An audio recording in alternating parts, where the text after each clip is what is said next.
Well, hello there, my fellow Doombots, and welcome to another episode of your weekly Doom. Yes. Yes. I'm your host, Doombot15, and I'm joined here by my good friend and co-host, Doombot Beta 16. How are you doing, Doombot Beta 16? I'm doing splendid. There has been no tinkering with my pristine Doom Beta bomb for the last week. It feels good. I feel like I'm actually gaining humanity over myself over the time being.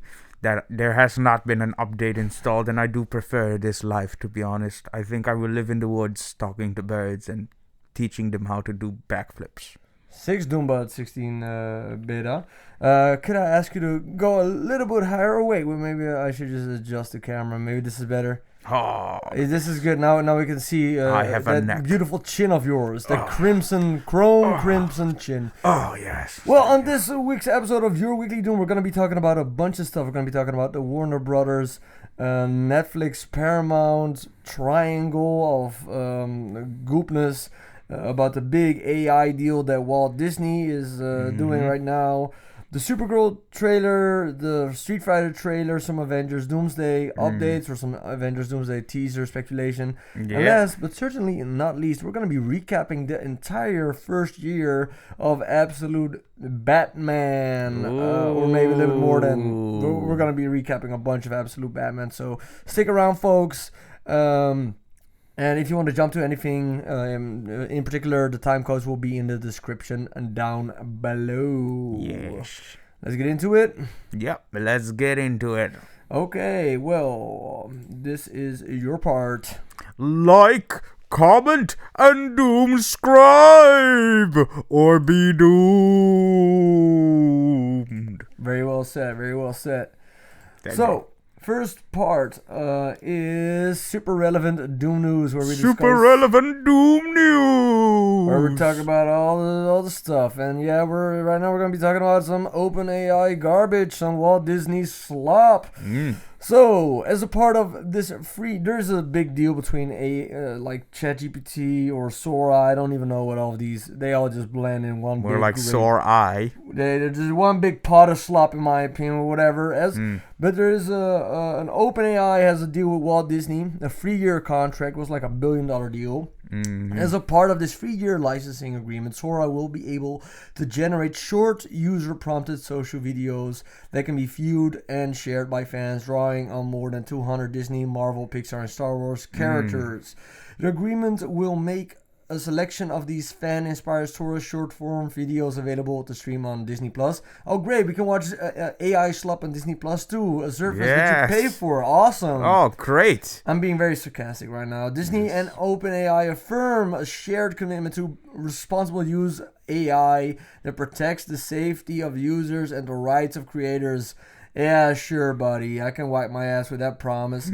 Alongside the licensing agreement, Disney will become a major customer of OpenAI, using the APTs, whatever that is, to build new products. Yeah, what does that mean? API is basically like a web service that communicates with other applications and is bridging the communication between those two. Okay, so they're using it to make tools, experience including for Disney Plus, and deploying ChatGPT for its employees. You mean to fire your employees, probably, right? Yes, to basically replace them soon. Yes, why do we need workers? Why do we need anybody that works? We just need big slop generated automatically forever. Why would we not want to gut the industry that's literally the foundation of your entire company? That's very smart, Disney. Yeah. As a part of the agreement, Disney will make a $1 billion equity investment in OpenAI. Oh, great, they're investing in AI. Great job, Disney, Mickey Mouse. Walt Disney will be so happy about that. The Mouse of House is proud of you, Klaus. They receive warrants to purchase additional equity. Oh, great.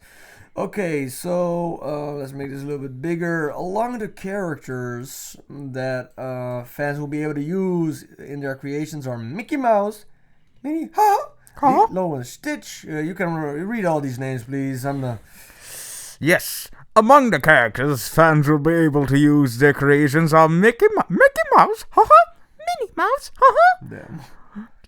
Lilo, Stitch, Ariel, Belle. Wait, which Belle? Belle and the Beast, right? Yeah. Belle, Okay. Beast. Big Mr. Beast. Big Mr. Beast. Cinderella. What's Baymax? Oh, hello. I am Baymax. Is that the one from Superhero Super 6? Superhero 7. Oh, wait, Superhero 0. Yeah, Ooh, 6, 7. Yeah, 6, 7. Simba. Mufasa. Mufasa. As well as characters from the worlds of Encanto. I can't wait to see that grandma twerk, man, of Encanto. Can't wait. Yeah, Frozen, Inside Out. Monsters Incorporated, Toy Story, You Up, Zootopia. Okay, what else? And many more. Oh, we get freaking Black Panther, Captain America, Deadpool, Groot, Iron Man, Loki, Thor, Thanos, Darth Vader, Han Solo, Luke Skywalker, Layla, The Mandalorian, Stormtroopers, Yoda, and more. So it's just basically just a hodgepodge of random BS. It's basically like Fortnite with slop or something. Yeah. Well, the dude who is, I think the dude who runs the company, I don't know, they all blend. There's one big great pot of slop. This dude here, I don't even know his name. I think his name is AI Goober of the Month, who probably is gonna, get an AI psychosis and then himself into a freaking crazy ward. Yeah. Said the following: It's on the late night show with Jimmy Kimmel or one of the Jimmys. It's impossible to raise a baby without AI. Oh, that's a great point. So he basically told this interviewer like, well, I have a baby, and every time the baby cries, I go to ChatGPT and ask it, what should I do? Should I strangle my baby or should I get some milk? This dude really seems like a really good guy to be leading a $1 billion company. Oh, man, my baby just shit itself. What should I do, man? Should I, make a sandwich out of the shit? Should I make a fucking... The baby poop and jelly sandwich. Yeah. What a fucktard this dude is, man. Yeah, what a fucktard. And these are the guys that are running like the $1 billion companies. Man, I really freaking hope that when the Terminator comes, he's coming for you first, whatever your name is. What's this guy's name? I don't know. Oh, jeez. Oh, man. I should... Okay, so basically my opinion on this is this. Can you read this for me? This is my opinion. Without... please clean up the slurs. Okay. Oh, poor baby. Do you need the robot to make you pictures? Yeah? Do you need the Bobot to write you essay too? Yeah? You can't do it? You a moron. Do you need ChatGPT to flip your wife? ChatGPT, how do I make love to my wife? Yes. Oh, do I use my hands to vibrate on her stomach to make her feel good? Do the pee-pee go in the fifi? Do the pee-pee go... Do the pee-pee go in the fifi? This blender looks pretty accessible. Do I use that too? Should I put my dick in the dispenser? Should I turn it on now? This is so dystopian that this dude is like, I don't know how to raise my kid. I need an AI generated algorithm that's just grifting off other people's work to tell me how to raise my own children. We were raising children before we even knew how to talk. No. It is so dystopian that this dude is really trying to tell you that you need freaking ChatGPT to raise your child, and that's the dude that has a $1 billion deal with freaking Disney. What? Yeah. This is such a bubble. I cannot wait for it to burst. And if it doesn't burst, I hope that freaking Arnold Schwarzenegger and all of these goofy goober Terminators show up, because damn it, man, I cannot take the retardation anymore. It's just, what are we doing, man? It's like, can you not wait to type a couple sentences in, and they're like, oh wow, yeah, it's a Han Solo and he's putting the Millennium Falcon up his ass. You know what's better? Just get a couple buddies, put on a fucking Dr. Doom mask, and start your own podcast. Do something fun, make your own music videos, have a fun time, enjoy yourself. That's what I like it more. When it's just a dumb dude, just like myself, just making, shitty, low quality stuff instead of this AI generated slop garbage. But that's not enough of me. What do you think about this Doombot Beta 16, my dude? I think this will solve itself in the sense that, yes, this guy, this Darwinism, exactly, and in a way, yes, because he's basically saying, hey, just be stupid. Use AI to solve all your problems. But the thing is, AI uses templates we provided. So if we're getting stupid, so does AI. The AI will basically be like, 1 plus 1 equals 52, and you should definitely fire those nukes at Russia. Oh, maybe, oh shit, that's actually bad. Yeah, that's not good, man. No, that's not good. But that's what I mean, man. Doomsday cannot come soon enough. But okay, let us know in the comments down below what you think of all this AI garbage. Or maybe you're like, oh wait, I cannot wait to have Winnie the Pooh suck off freaking Snow White while Han Solo is jerking it in the corner. Maybe that's exactly what you want to do with you, and then you maybe have like 5 seconds of airtime on Disney Plus, because then without paying you any royalties, you're using your AI slop to put it on Disney Plus. Like, you're paying for Disney Plus, a subscription service that should be there to give you premium content, content, programming, like TV shows like WandaVision and I don't know, I only know WandaVision, those MCU shows. For the rest, it's all garbage. I don't know. Maybe Andor is good. I heard Andor is good, but I'm not going to watch Andor because I got a bad taste of Star Wars in my mouth. But whatever. Let us know in the comments down below what you think of this AI slob. Let's talk about Avengers Doomsday. Yes. Okay, Avengers Doomsday, Avengers Secret Wars. We are 1 year and a couple of days away from the release of Avengers Doomsday in cinemas. Ding. I cannot wait. I'm still very freaking hyped for this to be released, man. I am just so hyped. Ever since they revealed RDJ as Doom, I've just been hyped.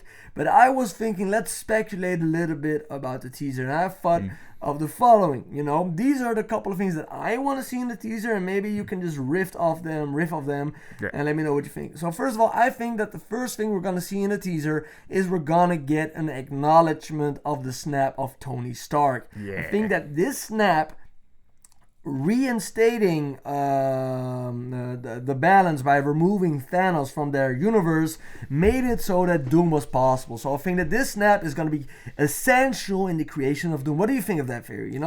I think that this is going to have a little place, at least a line with the snap is going to be the start of the teaser. Do you think that's something that can happen or not? Nah, well, I think it might have some ternary setup that could result in Doomsday somehow happening. But whether Doom's existence is dependent on that event, I do not dare to say. I know, but I mean, like in this universe, because the theory is that Kang was the one that was taking away things that would be dangerous to his existence, way out of the timeline. Like the X-Men, he did it. The reason why the X-Men and all of these characters were not in this MCU in the storyline.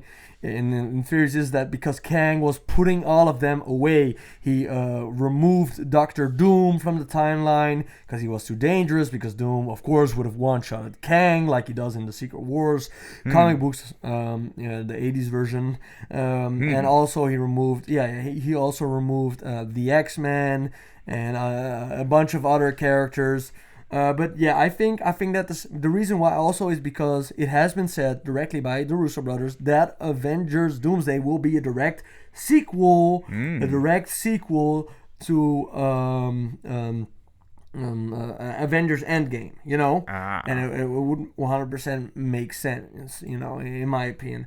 Okay, next up, I think maybe this is just a little bit, fanny, but a little bit of a hopeful thinking, but I really hope that at least we get Doomsday in this, like the Doomsday. Then wouldn't that be freaking sick if we got like the Doomsday song from MF Doom? Oh shit! And that's not gonna happen, but I think we do have a chance of this to be in the movie. But I would just lose my shit if like if the instrumental would drop. Yeah. So, what do you think? 1 out of 5 Dooms. What do you think? We're getting Doomsday, MF Doom, Doomsday. as the soundtrack for the song? You know, I'm quite hopeful, so I'm going to put it at 3 5 out of 5. 5 out of 5? 5 out of 5. 5 out of 5 Dooms. Yeah. Okay, what is the first one? How many out of 5 Dooms? How many of the 5 Dooms? How many? 1 out of 5 or 5 out of 5? 5. I would say 5 out of 5. 5 out of 5. Okay, then also I think that we're gonna see Franklin in this teaser. Yeah. Because of course he was in the post-credit scene. He was doing something to Doom's face. We still don't know if this was a Doombot, if this was Doctor Doom.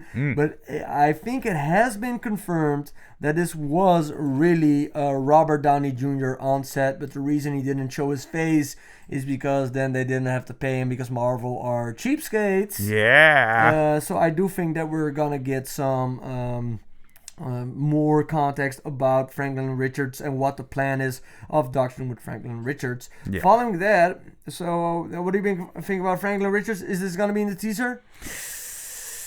I think so. 5. It has to 5? be. It has 5 out of 5. It has to be. This also, I think everything I'm saying is just 5 out of 5. We're gonna get an incursion. I think that the teaser is going to set up incursions because I think this movie is adapting the Time Runs Out storyline, which is a storyline in the Avengers comic books that takes place before the new Secret Wars, the Hickman Secret Wars, in which there are multiple universes having incursions. That means that the universes are literally colliding against each other, which is making it so everything melts together, basically. Well, no, everything literally gets destroyed. You saw, we just talked about Multiverse of Madness. In Multiverse of Madness, you see there's a destroyed world, and the reason why this world is destroyed because another planet, another universe, collided with it, destroying the fabric of reality.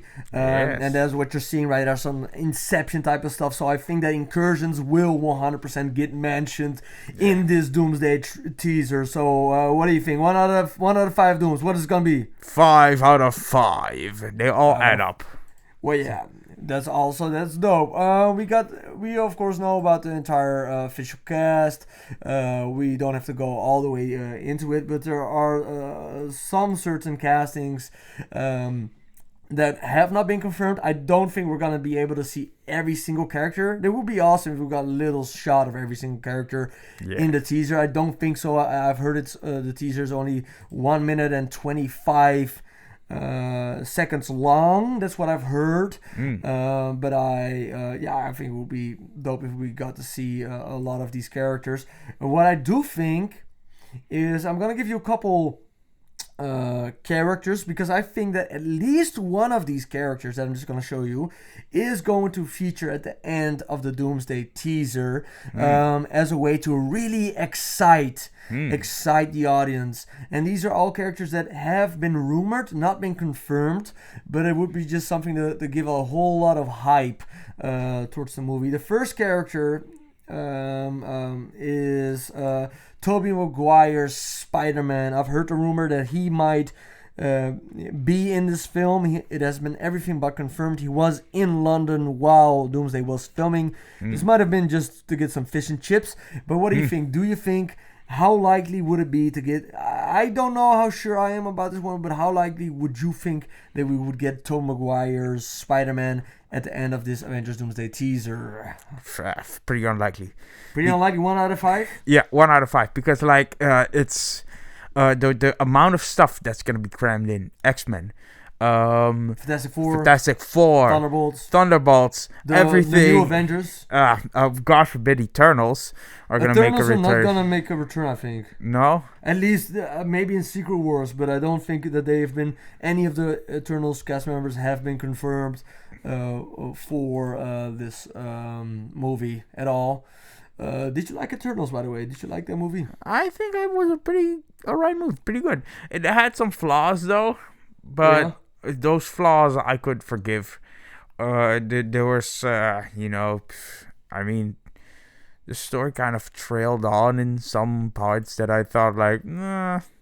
But honestly, they were very pet peeves. They were all pet peeves, It's the movie as a whole was just a decent movie, man. I agree with that. I think it's pretty sick. Yeah. Yeah, exactly. I think it was pretty, but I thought it was fun. While I watched it, it was fine, but I think I do have to rewatch it. I will rewatch it eventually. But while I watched it, I was like, yeah, this is something different. They're trying something else. Yeah, they're just trying something else. We're just not used to it, you know. But like it was also in the time where Marvel wasn't really producing as expected the quality as at least, you know. So like I think like looking through that lens, you know, it's kind of easy to say like, oh, what kind of shit are they coming up with this time? But I liked Eternals, honestly. Eternals is a pretty solid movie, pretty good story. Was it amazing? Nah, not really, but it was definitely. So you wouldn't mind the Eternals showing up in Secret Wars or Doomsday? No, I would not mind. Which one of the Eternals would you would like to see the most? Like the ones that at the end of Eternals were captured by the Celestial. Oh yeah, the Celestial showed up was like, yeah, come home, you're on house arrest. Yeah, you want this planet? Okay, we can let this planet live, but you gotta come with us. Wait, well, okay. You're on the house arrest. They get like those ankle braces and shit, you know. Yo. Okay, but Tom Maguire not really likely. Another character. Then, which would also be dope, is of course we know that the X-Men are confirmed. So what about Wolverine, Hugh Jackman, and I would also include Deadpool probably. Being maybe at the Deadpool and Wolverine showing up at the end of the teaser and being like, yeah, we're here too, mofos, as an extra announcement. Well, how likely would you think this one would be? I think it makes sense because we get X-Men. Come on. Yeah. How can you get the X-Men and not get Wolverine? That would not make any sense. I get Wolverine, but Deadpool? They're a combo now. Yeah, they are. I think he might reference Deadpool, or even Deadpool might show up. Yeah. But like, I don't think Deadpool would like be involved with the entire grand scheme. No, of the but story. like what I'm saying is that they're just gonna. I think that Deadpool's gonna play a bigger role in Secret Wars. But how likely would you think? Okay, so you only want to say Wolverine. How likely would you think Wolverine to show up in this teaser? I'd give it a 4.5 out of 5 dooms. So it's very likely, you think? Very confident. I would say 3. I would say 3. Yeah. 3 out of 5. Yeah. To me, 3 out of 5. I think it's very likely because we get X-Men, but I don't think it's as likely as the next. Yeah. Because the next one, I think is the most likely. It's Chris Evans. Yes. Chris Evans. We don't know as what character. I think it might be him. Maybe Captain America. Maybe like Nomad, like a different version of Captain America. Maybe as freaking Captain Hydra, but if I think about it, it doesn't make any sense. Dr. Doom would never team up with anybody that's freaking Nazi affiliated. But maybe we get a version of Steve Rogers. It has been confirmed. He has sweaty pits. It has, well, yeah, he has sweaty. Well, I don't know, is it? Maybe, yeah. But he looks jacked though. This is a recent picture of him promoting like a lower budget movie or something. I don't know, like some fancy smancy she. Yeah. And he looked ripped. He looked like he was in Captain America shape. Just look at this dude, man. Yeah, he was about to hold the helicopter down again. Exactly, like he did in the Winter Soldier. So I think that this, in my opinion, this is like a 5 out of 5. We're getting Chris Evans confirmed in this Avengers Doomsday. Yeah. DJ, it has to be. It has to be. Has to be. What do you think? How many out of 5 do you think? 5! 5 out of 5. Yeah, 5. that's what I agree with. Okay, this last one is just a freaking joke. This is not going to happen. We are definitely not seeing Captain Marvel or She-Hulk in this teaser. And the reason is not... I think that both these characters are fine. I don't know. I don't really... I like the Captain Marvel the first Captain Marvel movie, and I thought the She-Hulk show, I think it was really bad, but I thought it was funny how bad it was, and I don't mind that we get, in the MCU official, that we get She-Hulk twerking. I really don't mind that, you know. I have rewatched that clip of her twerking multiple times. Like, I'm not saying that is my screensaver, but I'm just saying that when I open my phone, that might be the first thing to pop up. I don't know why I'm telling you guys this. I don't know if it's very important for you to know that I enjoy a big green woman twerking. But I think it's something that I just gotta tell you guys, you know. But let's get.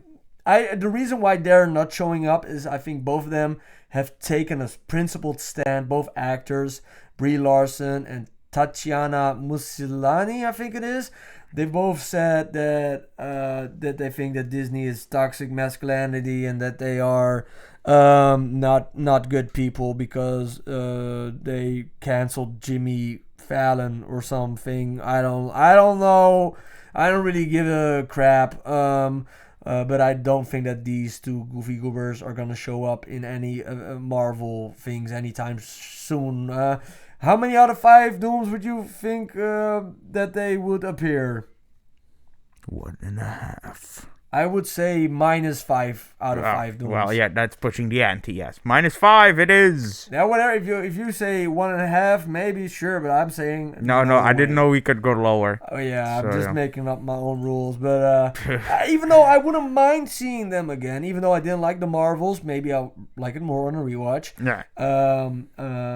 I just don't think that it's very likely. I don't think we're gonna see them anytime soon. Maybe in Secret Wars because it's gonna be like a crazy CGI slop fest, and maybe then they're just gonna be like, haha, we're not gonna use you as an actress, we can use AI now, and then there's probably gonna be a lawsuit, and then before you know it, the Terminator shows up in front of your house. I think we're gonna see all of these characters. These characters are gonna 100% appear. Definitely.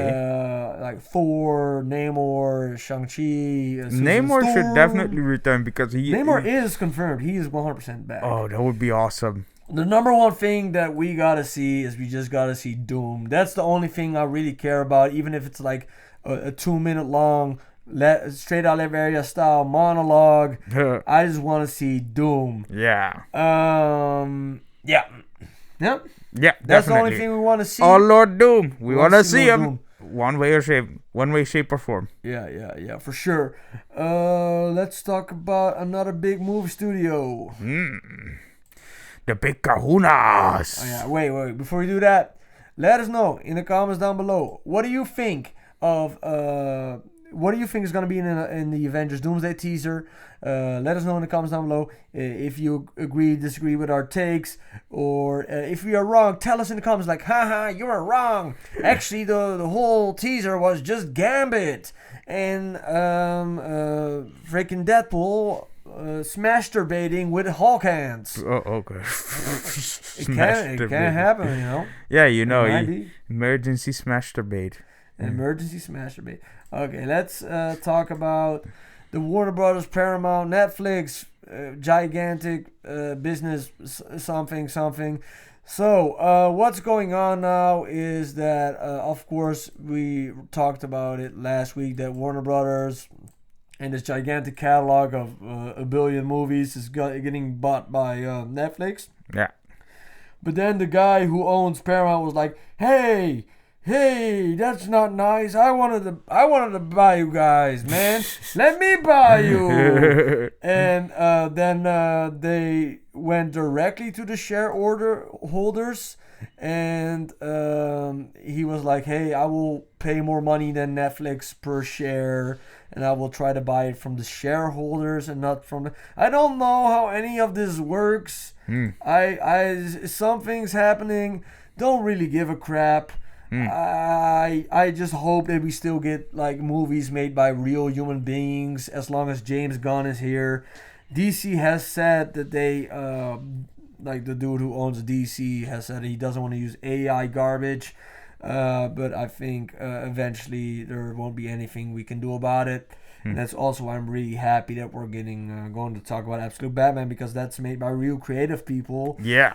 But overall, I really don't give a crap. You know, I think that all of these options suck. I wish Warner Brothers would just be an independent company from all of these, or that DC Comics just becomes its own studio or something. I don't know. I just I'm just. I don't know. This I'm not gonna stay awake at night like, oh my god, Netflix is buying Joe Mama. Oh shit. Did you see that freaking Jake Paul is boxing Anthony Joshua? It's like on the 20th of December. He was gonna fight Gervonta Davis, right? No. It's like, I opened Netflix the other day. Like, I don't fucking pay for... I don't have a subscription, but I opened it. you know. Oh wait, I do have a Netflix lawyers. I pay every week. I pay every day, and then I put the advertisements in my butt. But wait, so I open it. Freaking on the 20th, freaking Jake Paul's boxing Anthony Joshua. Jake Paul's getting knocked. If this is not a fake fight, he's getting knocked out. Anthony Joshua is good. He knocked out Ngannou. What do you feel? Of course he's gonna knock out Jake Paul, right? Man, that's not I don't think that's up for debate, my man. It's yeah. not gonna be a good night for Jake Paul. Let us know in the comments down below. Do you think that Jake Paul is gonna pull up the upset and defeat a multiple-time heavyweight champion? Well, he defeated Mike Tyson, but Mike Tyson is an older gentleman. We still love Mike Tyson. Mike Tyson, I would love to be on your podcast in the future, or just meet you in person, shake your hand, and smoke a big fat doink. I've been to multiple of his coffee shops, man. Yeah. But wait, let us know in the comments down below. What do you think of Paramount and Netflix and this weird threesome of corporate greed? Yeah. Yes. Time for trailers? Yeah. Trailer time. Time for trailers. Will it be doomed to fail or doom-tastic? Well, the first trailer we're going to be talking about is the official Supergirl. the official teaser trailer for Supergirl drop. What? Amazing Female, the movie. What did you think? What do you think of this teaser trailer? You feel it was any good or? I think it was good. It would look promising. It didn't show much. It was a typical first impression trailer where it basically showed some action scenes, some other stuff, character drama, like things with other characters, interactions, and for the rest a little narration to kind of tell us what we're in for. Yeah. And that's it. You know, to be honest, leaving as much context out as possible to kind of tease us into, oh my god, what is this? What does that mean? Yeah, but I gotta be honest. My clanker from another spanker. I gotta be honest. I thought that this teaser was not that good. Like I am very excited for Supergirl. I'm very excited. I like the character. I like the actress who's portraying her. But I watched this teaser and I watched it like 10 times, and I was like, something's wrong. Yeah. So I started to watch other teasers. I started to watch the teaser for Superman. Started to watch the teaser for like Avengers Endgame. Yeah. All of these teasers, you know? Yeah. And the thing is that this teaser trailer of Supergirl, it shows a whole bunch of stuff happening. But it feels like it's an information overload. It's so much stuff that I'm just like, oh, okay, but there's nothing that pulls me in. There's not a single thing in this teaser that really hooks me. It's just showing a whole bunch of stuff for a couple of seconds and then it moves on.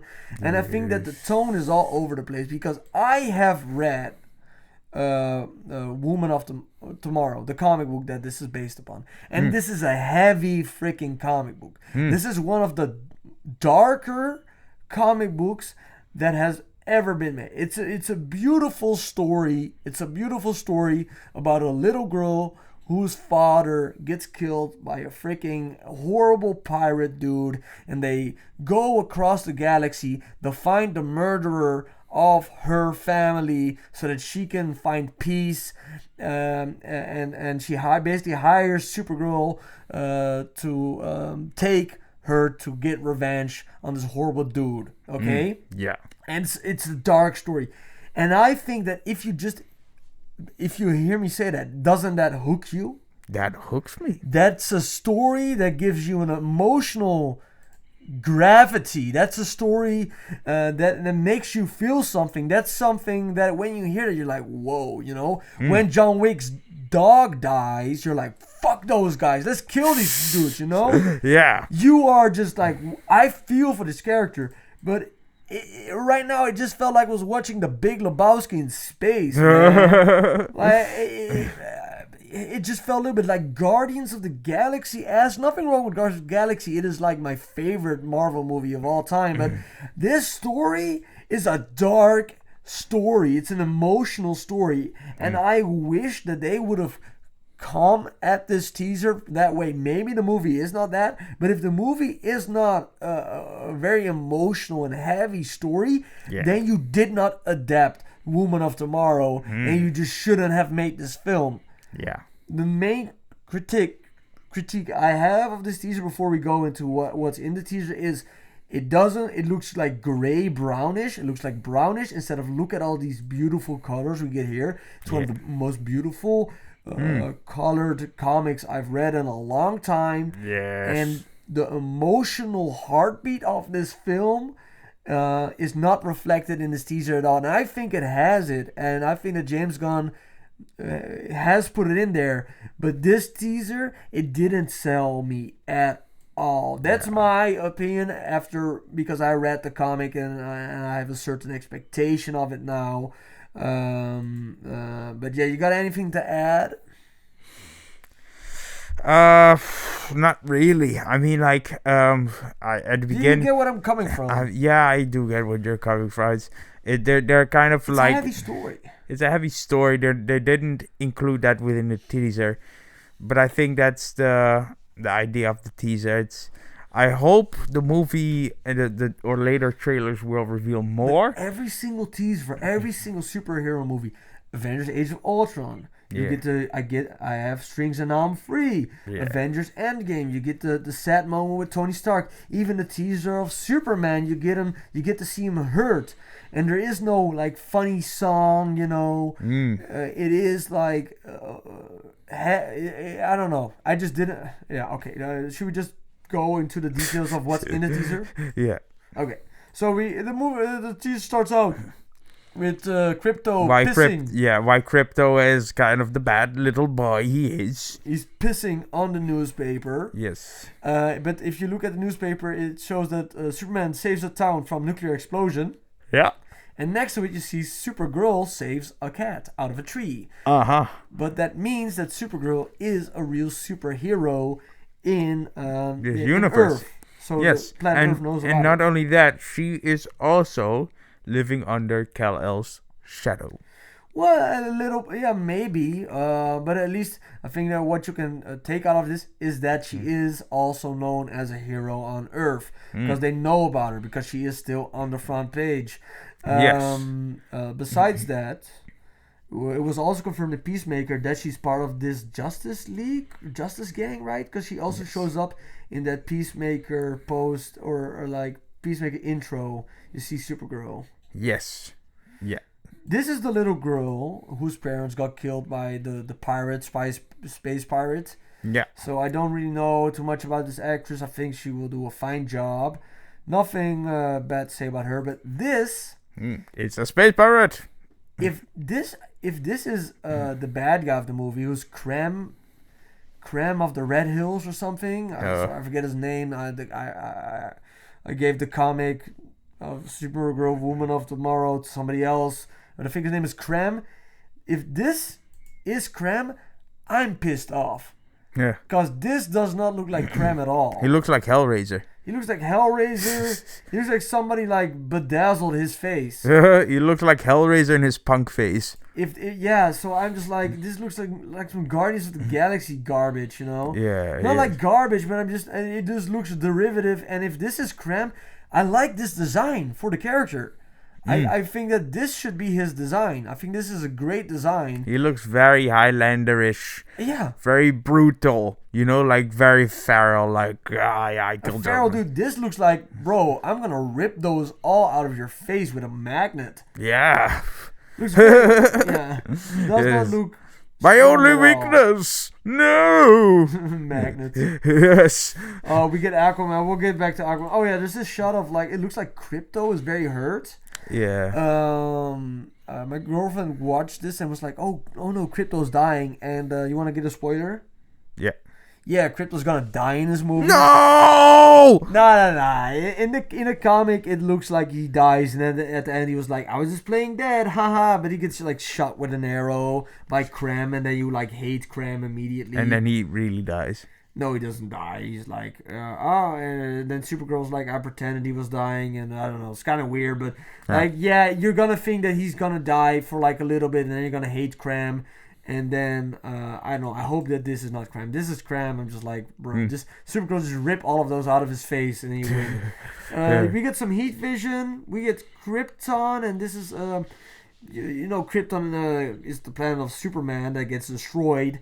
Yeah. But one of the cities, like, gets saved and flies out into space. But then they all slowly die of radiation poisoning. That's the reason why Supergirl is actually an alcoholic, is because she watched the extinction of her entire race. Basically PTSD. Yeah, that's exactly. We get some pretty cool shots. Like, this is just basically Guardians of the Galaxy, my dude. Come on. Galaxy of the Guardians. This is a cool shot. Like, this of her screaming in space. That looks pretty freaking sick. Yeah, that speaks volumes. You don't need dialogue for something like that, yeah. I would have liked to see more of this. Like, I would have liked to see more shots like this. And maybe, like, only 5 lines of dialogue. And not... I wanted to hear the score of this movie more than I wanted to hear some random, like, James Gunn playlist song. I don't know. It just, like, Superman, the first couple trailers had the score of the movie, and I don't really care for the soundtracking of this teaser, but I don't know. Maybe I'm just being nitpicky. And yeah, I already said it, but I do think that it was kind of derivative of Guardians of the Galaxy, even though this is not even directed by James Gunn. Nah. Yeah. Well, the biggest reveal for me, at least, was seeing Lobo, who, of course, is being played by Aquaman himself, Jason Momoa. Isn't that pretty funny that the dude who played Aquaman, the first thing he did when James Gunn took over the DCU was play Lobo? Yeah, no, he texted James Gunn. James Momoa texted James Gunn and was like, Lobo? And James Gunn was like, okay. But yeah, he looks like Lobo, man. You know who Lobo is? Yeah, Lobo is basically the space bounty hunter that uses the unisex or universal curse word bastich. Bastich. Which basically is bastard and bitch amalgamated to one word, meaning bastich. That sounds like something that Momoa would say. Like, I think he looks good. He looks like Lobo, man. He looks good. He actually looks literally like Lobo. Yeah. Definitely a good cast. Talking about Momoa, we're getting, what's his character called? Blanca from Street Fighter. Blanca. We got a Street Fighter teaser. Oh yeah, well before we get into that, let us know in the comments down below what you think about the new Supergirl teaser trailer. Yay! Okay, but Street Fighter, yeah, what did you think of this teaser trailer? We got Momoa, and we didn't see Momoa in the teaser trailer, right? No, we didn't. We got to see 50 Cent as 50 Cent. Yeah. Who is he playing? He's Balrog. Orders Jackson. No, it says Balrog here. Balrog. Really? I don't play Street Fighter. Yeah. Balrog. He's like a boxer. And who's the guy? Who are? Do you know this these is people? Dalsum on the left, the stretchy yoga Dalsum? dude. And this dude? This is Ryu. Yeah. Hadouken. And that is Chun-Li. Yeah, but of course. I'm sorry, bro. Thunder Thighs Chun-Li. Yes. Thunder Thighs Chun-Li. Okay, yes. Okay, that makes sense. Yes. Here we get Captain Flathead. Yes. Guile. Guile, bro. This haircut is freaking balding, man. Yeah. Whoa. Yeah, you know, he like uses like his hair to like do something, but like what? Yeah, no, but like hair is more like the aesthetic to kind of guide his movements, because he does some like flying blade attack like with his hair. Yeah, not with his hair, but his hair kind of streamlines the design that to invoke such anticipation. Like his attacks fit with that hair, so his hair is basically the center of everything. That's crazy, man. Yes, it's the center of the universe, some say. Whoa. Well, yeah, I think this is Cody Rhodes or something. like a WWE dude who's playing this character. Mm. I like 50 Cent. I think 50 Cent is funny dude. Yeah. And I think this hair looks good. I think he went to Turkey, man. Yeah, It shit. really looks like it. Yeah, I think he went to Turkey and he got a new hair transplant. Yeah, bro. And it's looking dandy. Looks really good. Yeah, it looks good. I like M. Bison. We didn't get him in the teaser, but Dave Desmalchin, this dude is good. He is also has been in X-Men, and he was in The Dark Knight. Like this, I think he is a funny casting as this dude, but yeah, he is kind of small. Yeah. Because M. Bison isn't that like a really huge dude? He's the bad guy, right? M. Bison is always the bad guy. He's actually the objective bad guy. Yeah. And my favorite character to see is Joe, because it's Alexander Volkanovski, and he's a pretty solid dude. I like Alexander Volkanovski. He's a good fighter. Yes. And Joe is a kickboxer, which fits with Alexander's kickboxing background in real life. Really? Was he? I thought he was like a fucking rugby dude. No, he was, but like he started as a kickboxer basically. Oh yeah. Well, talking about kickboxers, this is dude who kickboxes a car. What's this all about? Yeah. Oh yeah. This is for the game. The famous game mode called Kill the Car. Yeah. Well, I call it that. But like, yes, you kill a car from this point of view as well, where you have to, as you can see, the clock on the middle top section of the screen. You gotta try to kill a car by kicking it. By kicking it within the set time limit. And if you fail to destroy and kill this car, then you lost and it's on your ephemery. And you have to commit seppuku. You get like a high score or something for kicking the car. Yeah, that's it's like with Smash Bros. where we hit the boxing bag. Yeah, exactly. Exactly. Okay. Well, let us know in the comments down below what you think of this new Street Fighter teaser trailer. Yes. Doom View. Well, dudes, today we're gonna be doing a little bit something different. We're gonna be. I don't even know how we decided to do this, but this is kind of freaking crazy. We're gonna be talking about every single issue of the freaking Batman. Absolute Batman. You know what astonishes me? Yeah. Batman rich. Well, buff but skinny. Yeah. Batman poor. Jacked. Yeah. Where does he get the food from, my man? He eats concrete. That's what he looks like. Yeah. Yes. But so basically, Absolute Batman has been going on for I think a little bit over a year, maybe only a year. I have been following it, but I just went down a big rabbit hole this last week, going through all of the Absolute Batman comics, and I thought it would be pretty cool now that they're starting a new storyline in the Absolute Batman universe, that we just do a little bit of a deep dive. Before we get into it, I thought it would be kind of funny to point out that this Absolute universe is really kicking ass right now. Do you know what this Absolute universe actually is? Well, the Absolute Universe is basically an alternate universe created by Darkseid. Yeah. Oh, damn, you get your facts. That's sick, yeah? Yes. And he has made a world where basically all the odds are stacked against any other Justice League member, and even just making them straight up like loners or villains or whatever. You can say that again. Yeah, you can say that. Yeah, I could say it again. Bro, where he made every hero basically like loners or villains. And the thing is, Wonder Woman is like a weird thing. Is like I haven't read the Wonder Woman. I haven't read the Superman, but at least the Batman one, everything I've read from Batman is pretty freaking sick in my opinion, man. I really like this Absolute Batman run. Let's stick to Absolute Batman, which basically means that there's a lot of weird stuff, because this Batman is broke. But wait, we're getting into it. First, I want to just point out that this is an amazing comic. I would 100% tell everybody before we get into it, go read it. It's written by Scott Snyder, who also did like the Court of Owls and a bunch of other cool Batman stuff. And the artist who draws it is Frank Martin. The colorist is Frank Martin, and yeah, this is just Batman as a brick shit house. Everything is reverse. Yes. Instead of being a rich billionaire trust fund kid, Batman in his universe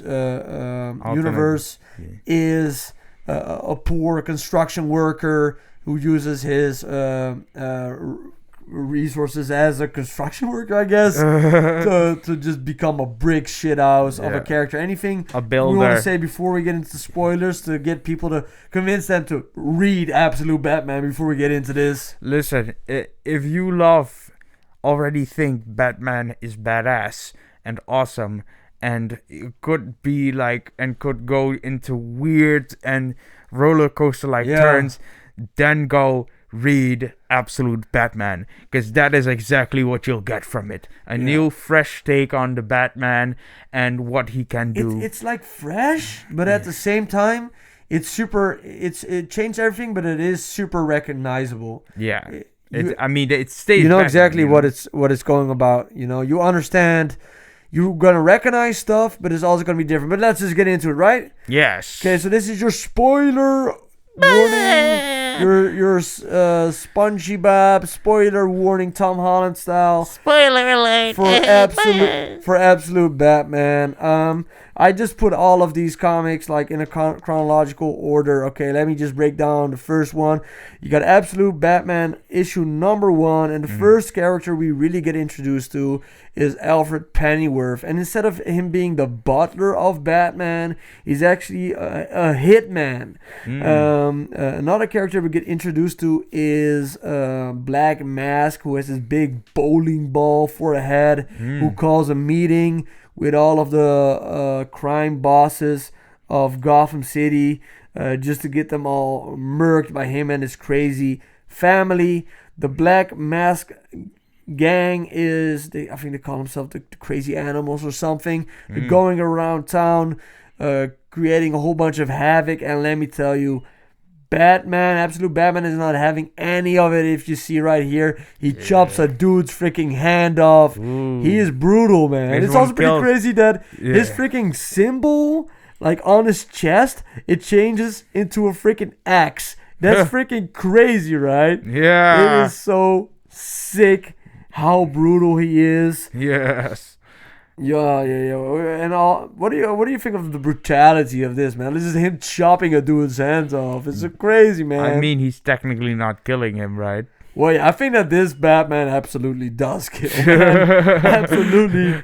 Then we get his origin, which is different than in the comics. Like, his father was not a heart surgeon or a rich billionaire. He was a school teacher. Yeah. And I think they were on a school trip to the zoo when a madman out of nowhere started to shoot everybody. Blam, blam, blam. Yeah, started to shoot everybody, which led to his father getting shot in the back and dying. And you also get to know that his mother is still alive in this universe. So his mother is still alive in the Absolute Batman universe. Yes. And another thing, here, of course, you see that he's a construction worker who uses the resources he can have access to as a construction worker, to do his Batman shit. Yes. And the last thing we, of course, get is a teaser to Absolute Joker, which is going to pay off at the end of this, after 13 issues, man. But, man, this Joker is pretty freaking crazy. Yeah. Oh, yeah, man. Just when we thought he couldn't be more maniacal, this guy is literally turning into Arkham Asylum. Well, yeah, it is. It is really crazy, man. And what do you... So, the first issue sets up Black Mask, and it sets up Alfred Pennyworth as this hitman. The second issue... I didn't talk about that, but instead of being the police commissioner, Gordon is running for mayor in this comic book, and the mother of Bruce Wayne is actually his assistant to become mayor. She says that she's a deputy mayor or something, She's a part of his team. Another crazy thing about this Absolute Batman universe is that all of these characters that you know in the normal universe of Batman, like the Riddler, Oswald Cobblepot, the Penguin, and Wayland, who is Killer Croc, and Harvey Dent, who is of course Two-Face, Edward Nygma, the Riddler. They're all his childhood friends. Yeah. So they're all his friends here instead of, being his mortal enemies. But you get to know them as his friends. What do you think of that? That changes the whole dynamic, Yeah. That before they are going to probably become his villains later in the stories, they are actually his good friends. What do you think of that twist? It's kind of interesting, right? It's really interesting because this also kind of introduces the avenue that instead of facing each other as opposite sides of society, they find commonality being on the same level in this scene. Yeah. So they're both down on their luck dudes that just want to make the best of their shit. Batman isn't just dudes, yeah. Yeah, and Batman isn't just the rich guy that has that's just beating up dudes at night. No. This guy is literally in the night at the same spot villains usually appear in or exist or grow He's up a common in. folk. It's a common folk. He's just as common as everybody else. I do love that. That's what I find so refreshing about this, is because Batman isn't just this high tower rich dude with fancy gadgets. This guy has to basically do everything himself. He has to make his own shit. He has to find his own allies, and he has to trust on people and depend on people that he usually would not need to depend on. Makes it very interesting. Makes it very interesting. Yeah, because now he's making closer social bonds because of it than if he was the rich guy. Because the rich guy didn't need that, he could No, just he didn't have a big group of friends. Yeah, he just had Alfred. That's all. A really big part of this, and we'll get to that also later, is also the bonds that Bruce Wayne, that Batman, has in this comic. We also get, and he even trains the lizard. The guy that Killer would Croc. Killer Croc. We're gonna get to that in a little bit. Yeah. So we get a Black Mask again with his big bowling ball head. Who has set up a trap for Batman, and he's gonna blow up the building, and then they say, "I trapped you!" Ah! Yeah. But then, of course, Batman escapes with his big ass Batmobile. Fuck, man, he's broke. Yeah. He's supposed to be broke, my man. This is like a truck that I think he stole from his construction site. I think this is like a construction truck. He stole that from his construction site? They didn't notice. This is pretty crazy. Yeah, this is pretty freaking insane. Yeah. Yeah, shit. This is fucking. They're never gonna find my Batcave. The big truck literally crashes into the opening. They will never know I'm here. Well, yeah, the first couple issues, they're all about this Black Mask gang. This issue 3 opens with a flashback with Bruce Wayne and Selena Kyle, Catwoman, who's gonna play a bigger role later in the story. But it's also kind of nice. All of these characters are just his childhood friends, which is a little bit like. Yeah, it is different, it is something different. We also get to see this Edward Nygma has made his own riddle bot, his own AI robot thing or something. Yeah. Which is gonna come back later in the story as well. And here's the first time we see how adequate Black Mask is, just straight up destroying this dude, breaking his arm. After that, breaking his ankle, and then just straight up choking this really big bodyguard dude to death in front of the police commissioner, who is just basically being like, I guess I'm a fall in line, because in the next slot he just endorses the corrupt politician that introduced him to Black Mask. Why? Probably because he's scared or something, but that's kind of interesting. This is Bullock, by the way, who is of course also a character in the Batman comics. And so Bruce Wayne has taken one of the masks of those Black Mask dudes. Yeah. And he finds out that there's some kind of software in them that they use to communicate. Yeah. So that's gonna come back in a little bit. And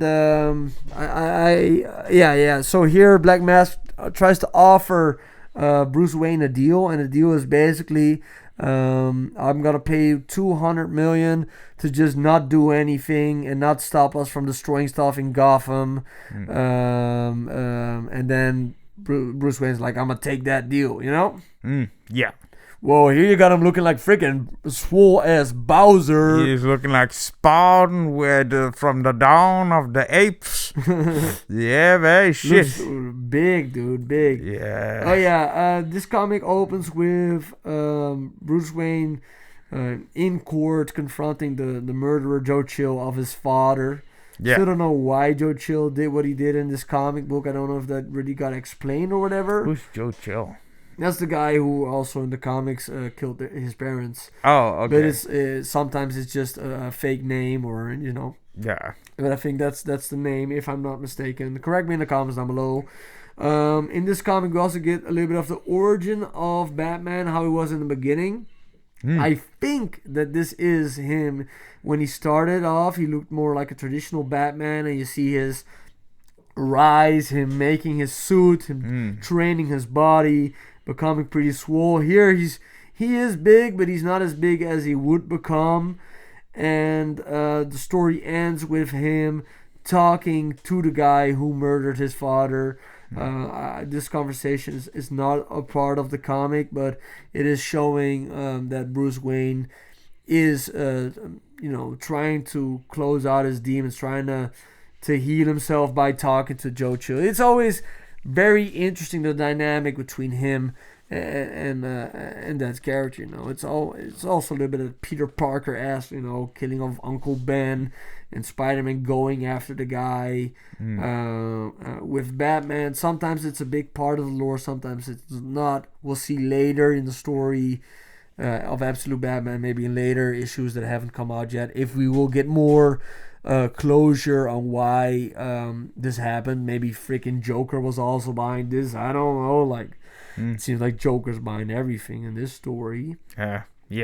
But yeah, Absolute Batman issue 5 is where we're really gonna pick up steam. Yeah. But just look at this. It's so beautifully made, man. I think that the art is so gorgeous, man. I love it. Yes, it is. It looks amazing.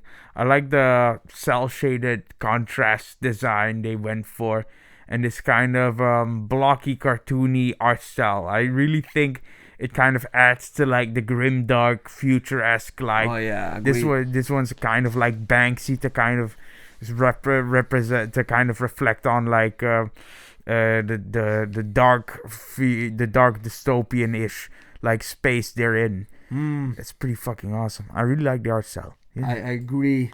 We get to see that Commissioner Gordon, or no, it's Mayor Gordon here. I don't know exactly what his position is, but I think he's more like a politician than the G-Man. Let's call him the G-Man.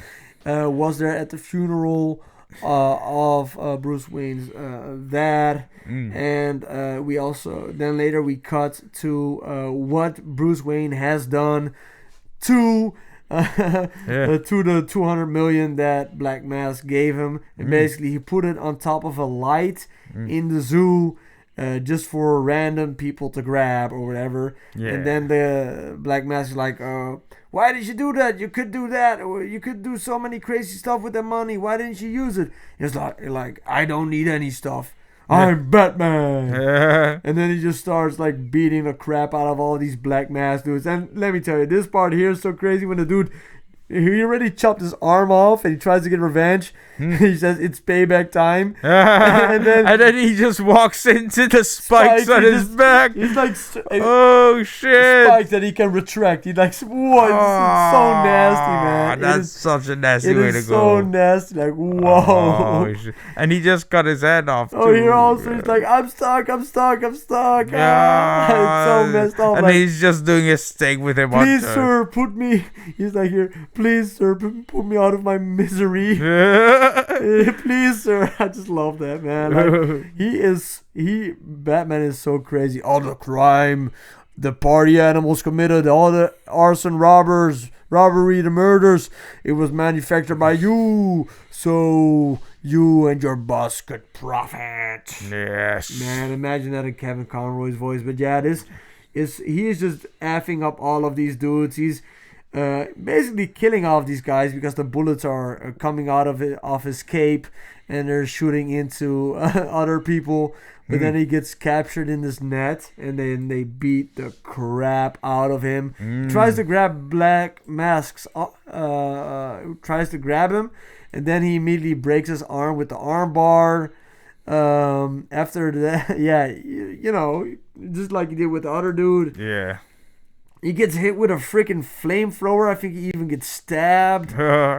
Shit. And then takes hella hits. Yeah, he takes a lot of hits. I don't know why this dude is purple, by the way. I don't know why he's purple. Like a weird alien. Don't really get that part. But it's also not really explained. And then he gets hit off the building with his own axe, and he falls down to the floor, and then the freaking police start shooting mini guns out at him like this. He's just getting messed up. Yeah. And then he just goes home and stitches himself up. He's like, Alfred, can you please stitch me up? He's like, no, fuck no. I love that part where he's like, Alfred, you can't help me. He's like, no, I'm not your butler. You can go right out. Fuck yourself, Master Wayne. Master Wayne. Master Wayne. More like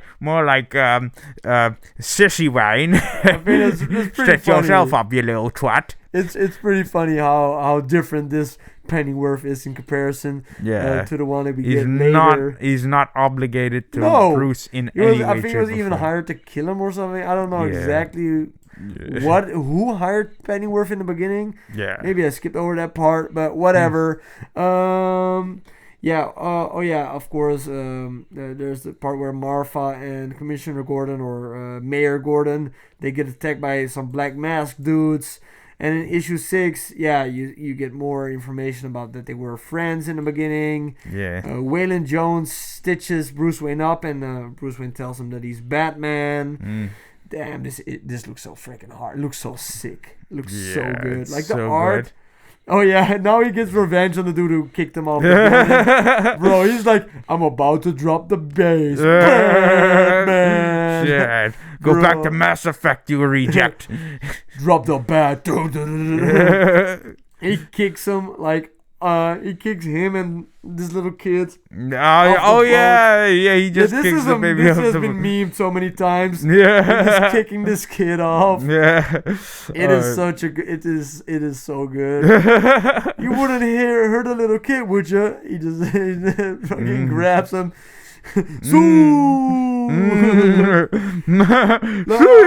don't have a picture of it, but there's also a part where the woman, there's also a lady who's like, looks at him, and Batman smiles at her, and she immediately like jumps off the boat. You know, it's really funny. You see that if you look through the Black masks, you see that in the masks it has rewards for the crimes they are doing. So that's the reason why they're doing all this stuff.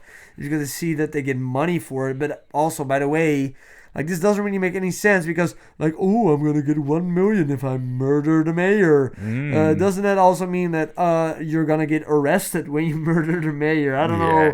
Are you going to get away with that? But I don't know. It's a comic book, whatever. Yeah. Black Mask pulls up on Batman. It's like, I'm going to do some karate shit. And Batman's like, kick in the dick. No, my dick. He throws him through a wall and starts bashing his head in with a bowling ball. Oh, Go shit. on. Keep talking.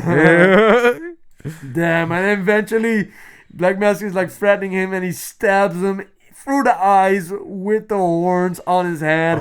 Like, this absolute Batman is just a menace. Eventually he blows up the boat, which leads to the dudes who are trying to kill Martha and Gordon being like, oh man, no money.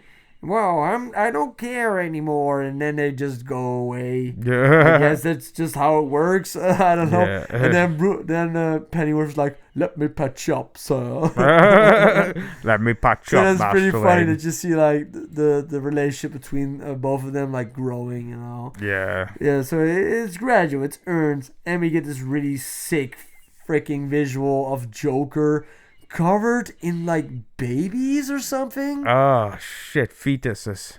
It is just like he uses that to like, I don't know what to do with that. Like my theory is he uses it to keep himself young, and it's turning him to like some kind of demonic entity that what we're gonna see in like issue 15.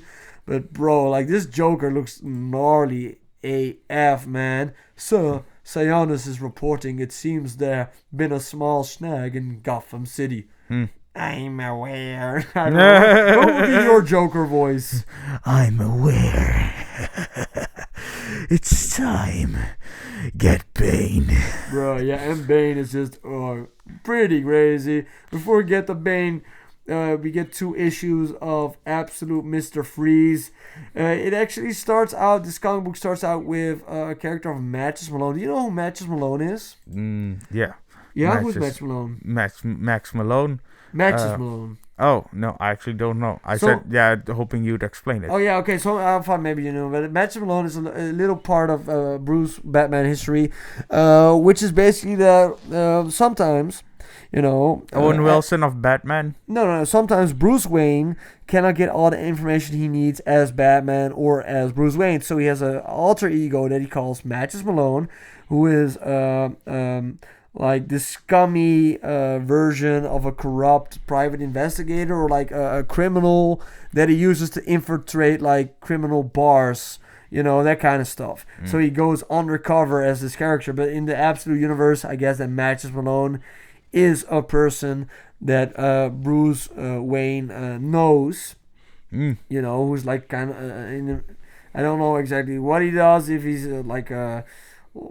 he's a good friend of his or who does like journalism or something. I don't really know, but I do know that out of nowhere he starts like bleeding and then he instantly combusts or something. It's pretty freaking crazy. Out of nowhere he dies. If you have trypophobia, do not watch this image. It is gross. Man, but look at this image. This looks so gorgeous. It looks so beautiful how they make this, man. I think this is such a beautiful made comic. Yeah. So when Batman goes on to do like some investigation why Match Malone dies, he comes across Mr. Freeze, and in this story Mr. Freeze is not actually Mr. Freeze, it's the child of Nora Freeze and Mr. Freeze.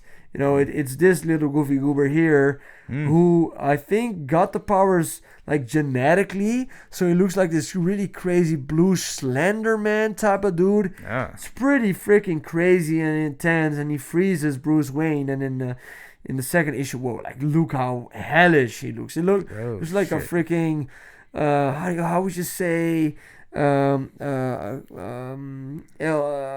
a Lovecraftian horror, you know, something like from Dark Souls. The shy guy from SCP Containment Breach. Yeah. I don't know what that is, but I think it's probably a really odd looking duck, you know. Yeah. So Bruce Wayne wakes up in this weird freezing chamber, and this dude is being really weird, and he's like torturing him basically by like freezing him almost to death. And and then we get this flashback of Matches Malone, and while Bruce Wayne is in there getting tortured by the cold, he uses a gadget that he had with him.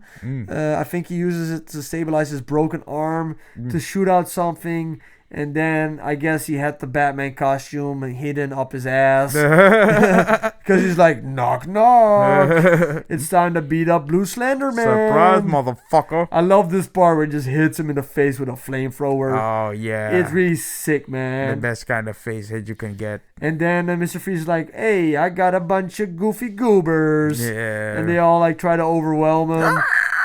And Bruce Wayne is like, F no, and he just jumps out of the window. He's like, nah, I'm not dealing with these frozen ice walkers, man. Yeah, I've watched Game of Thrones. I know how this ends. White walkers. I don't know, ice walkers. I don't know. What are they called? White walkers? White walkers, yes. Yeah.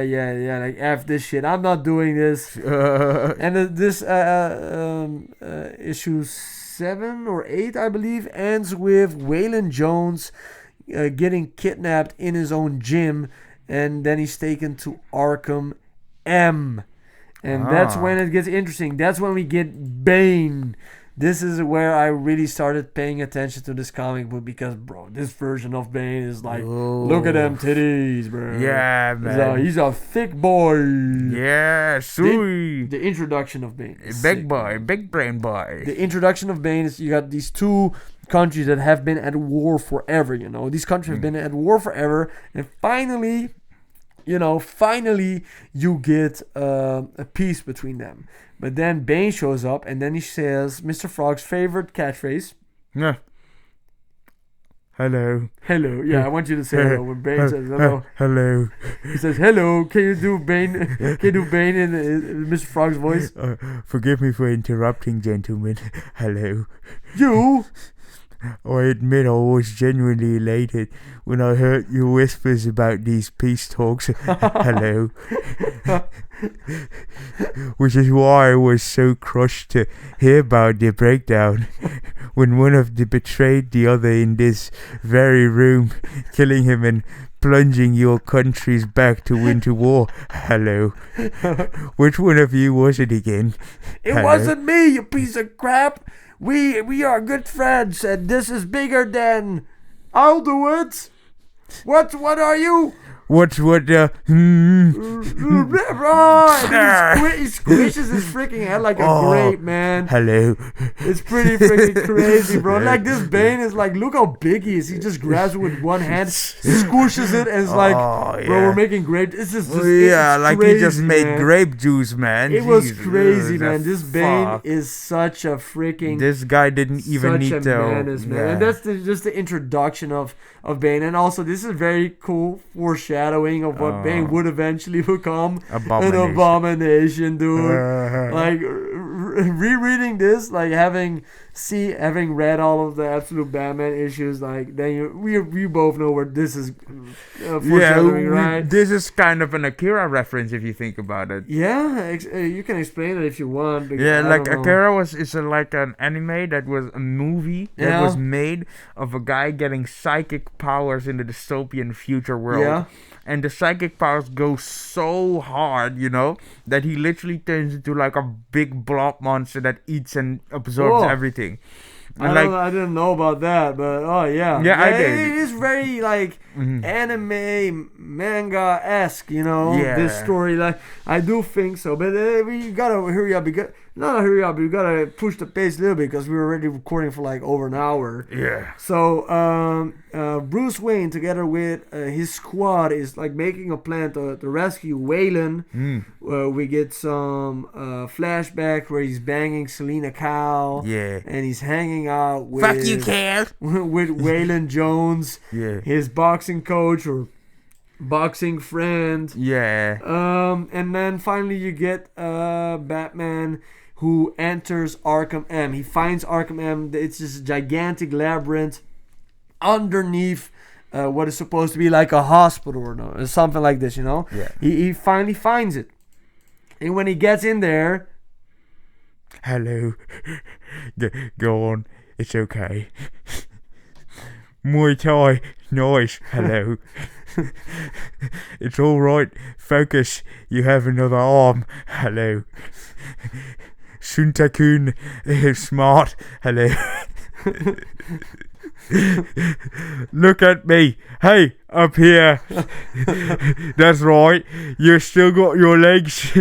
Fuck you. Save him, Savate impressive. He is just such a menace, bro. Oh shit. Is that all you got? Come on. I only need one leg to kick up your juiced ass. Juiced up? Fred, I've even used this stuff yet. I've even used this stuff yet. But if you want, see what it does. Hello. Hello. Goodbye. What are you? Okay, call me Bane. Hello. Welcome to your new home. Now, let's get you prepped for surgery. It just look how gigantic he is, man. Oh, like when Bane takes this juice, Yeah. he takes his venom. He's so gigantic. It is Fuck. it is crazy. He's already juiced without it, man. Yeah, he's already juiced without it. Like, bro, it's just insane, man. Yeah, man. And then we get issue 10, and then you start seeing Bane being his sadistic self. Because Batman is locked up in this Arkham Asylum, weird, horrible stuff. I think this this is Killer Croc, right? I think This so. is Yeah, this is Wayland Jr. This is Wayland. So basically this issue is just Bruce Wayne trying to escape from this facility multiple times, and every time he tries to get out, Bane is there waiting for him, saying, keep trying, please. Hello. So yeah, and then you get some flashbacks of Bruce Wayne training together with Wayland because I guess Wayland was like an MMA fighter or whatever. Yeah. And then Bruce Wayne tries to get out once again, and then you get to see absolute freaking Poison Ivy, which is just, oh my god, how terrifying is that? You only see it for like one page, but it's just so gross. Out the green ones. Oh. Out. And then read the one in the bottom right corner. Oh shit. So close. Don't give up, please. That's I think legit how it would sound. Then every time like Bruce Wayne like wakes up more and more violated. It's just crazy, man. Like they're putting venom in him. They're trying to do is they're trying to make another Bane out of Bruce Wayne, you know. That's it is pretty freaking insane, and horrible idea. Yeah, I don't know why they want to do that, but yeah, I guess they think they can control him. Maybe the Joker can find a way to control him, because I guess that all of this is orchestrated by Joker. I think it is. But then, they give him his armor for some reason. Yeah. Great idea to give him his armor as some sort of test. Yeah. Then he gets out of there, and you see all of these like creatures, Lovecraftian creatures that all have been created in Arkham M. Like it looks like Man-Bat. It looks like I don't know, every like rejected Lord of the Rings character. And then like Bane shows up again. There you are. I knew you had more in you. We're more alike than you know, friend. I'm trying to save you the pain I went through. Hello. I'll have more pain now. Hello. But you'll thank me in the end, I promise. Forgive me my crude translation, but there's a saying I find useful. It's not the strongest, the most intelligent of us who survive this war called life. Hello. But instead, the most adaptive to shit. And then out of nowhere, freaking Killer Croc just pulls up like, what's up, motherfucker? Surprise, motherfucker. Surprise, motherfucker. Yeah. And then Killer Croc just starts like taking chunks out of Bane. Yeah. Starts eating all of these scientists. It's so funny. But like, it does make sense to put this in, because actually in the comics, the first time that like Bane really interacts with Batman and Gotham City is actually when he fights Killer Croc. You know, Bane and Killer Croc have always had this animosity towards each other. I don't know why. I think just because they're both just two big goobers in the comics. Also, Killer Croc gets both of his arms broken by Bane. Some pretty sick stuff. So I think it's pretty awesome that even if it is with a twist, they're still keeping like pretty close to like the original comics and stuff. I think it's pretty cool. And then it's pretty awesome. Well, it's actually not awesome. Wayland, they transformed his best friend into a freaking crocodile. It is what the hell. And they gave him a mouth that goes from all the way down to his freaking crotch. It is insane, man. He looks like a monster. Wayland, Croc, Jones. But then at the end, Bane literally rides Killer Croc You like a mean freaking Batman. kaiju. Yeah, Batman. What did I say? Bane. Oh yeah, man. Bane wish he could ride Killer Croc, but he's too fat. He couldn't get on that thing if he tried. I prefer riding a frog. Hello. Excited for the final phase? Very excited, Dr. Arkham, because now I truly get to break him. Oh, whoa. That's what Bane likes to do. Yeah. Now we're getting Bane's origin, and so basically it is kind of the same origin he has in the normal comics, where he's a kid who grew up in prison. Yeah. It is a little bit of a twist on it. So yeah, this is actually, every time you see the stories being narrated, they're all being narrated by Pennyworth. Yeah. So just so you know that, and you get to see the island of Santa Prisca, and you get to see Joker staring at it with some big booty bitches. Big booty bitches don't fall from the sky, you know. Yes. Man, this is just Joker living his Bruce Wayne life, man. Yeah, indeed. So, the story basically goes that the island of Santa Prisca had a evil dictator, and Bane's father was a revolutionary trying to free them from the oppressions, you know. And they got sent to prison, and they all tried to break Bane and his father, but they couldn't because they were too strong of will. And basically Bane was just studying, training his body and mind to finally break free, and eventually they would break free. They also get this flashback or a flash forward of Bane being this hired muscle that he is today. Look how gigantic Bane is, man. He's so big that his hand crushes this entire soldier. When he takes his serum, he becomes gigantic, like a monster. But eventually, by fighting Bane and his father and all of the freedom fighters, they escape the prison island of Santa Prisca, and they go to the island, and there Bane meets the Joker, the man who actually never laughs, who's just there enjoying the show. Yes. He calls the boy by his name, which we do not know.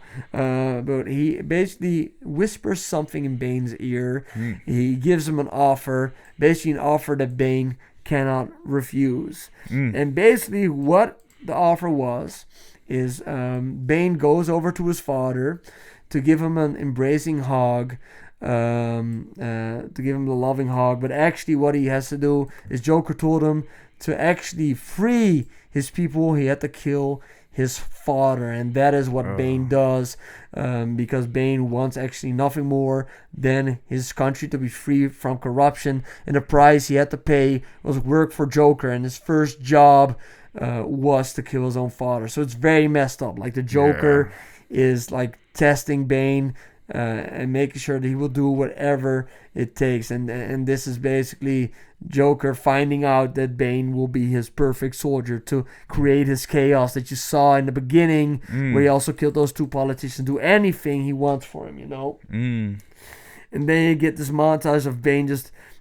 constantly destroying pieces in Earth. Like, imagine waking up and then freaking Bane is laying on top of you. Like, bro, what the fuck, man? It will be so horrible. Him blowing up planes, him blowing up bridges, anything he had to do. He was the perfect hitman, you know. And you see then that Bane has finally arrived to Batman's secret hideout, and he enters it to destroy Batman, to break him, just like he said before. And this is where it gets very interesting, you know.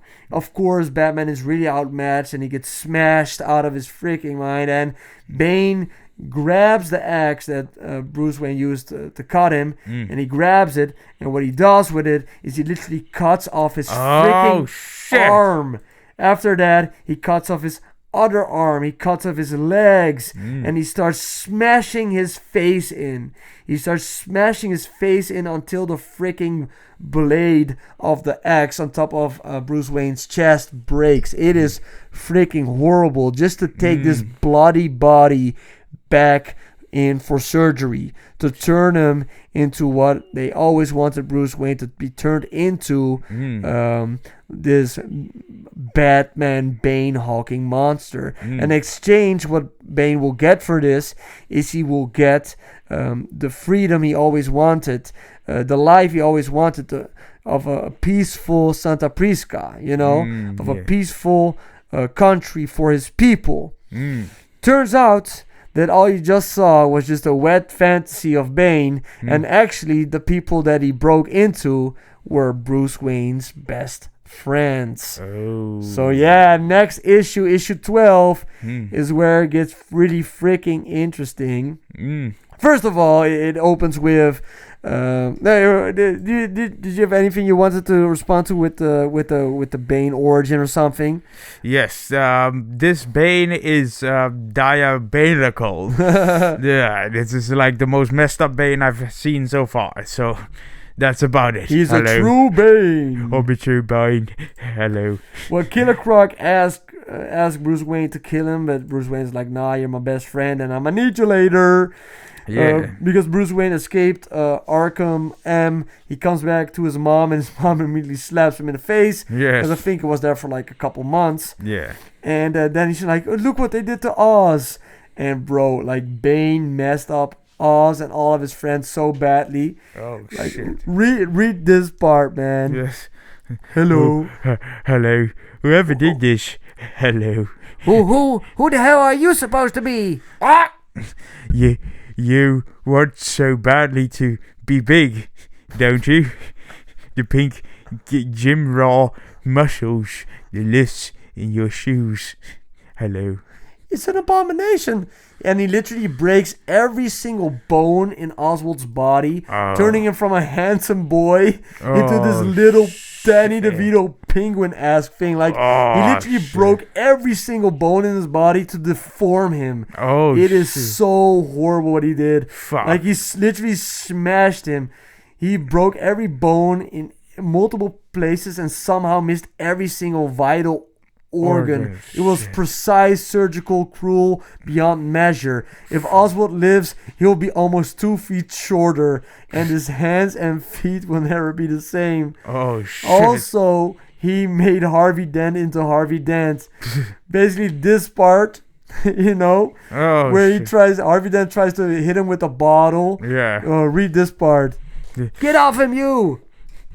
And when he caught you, he got this one here. Let me guess. The big brothers of the little group, the protector, and yet I remember.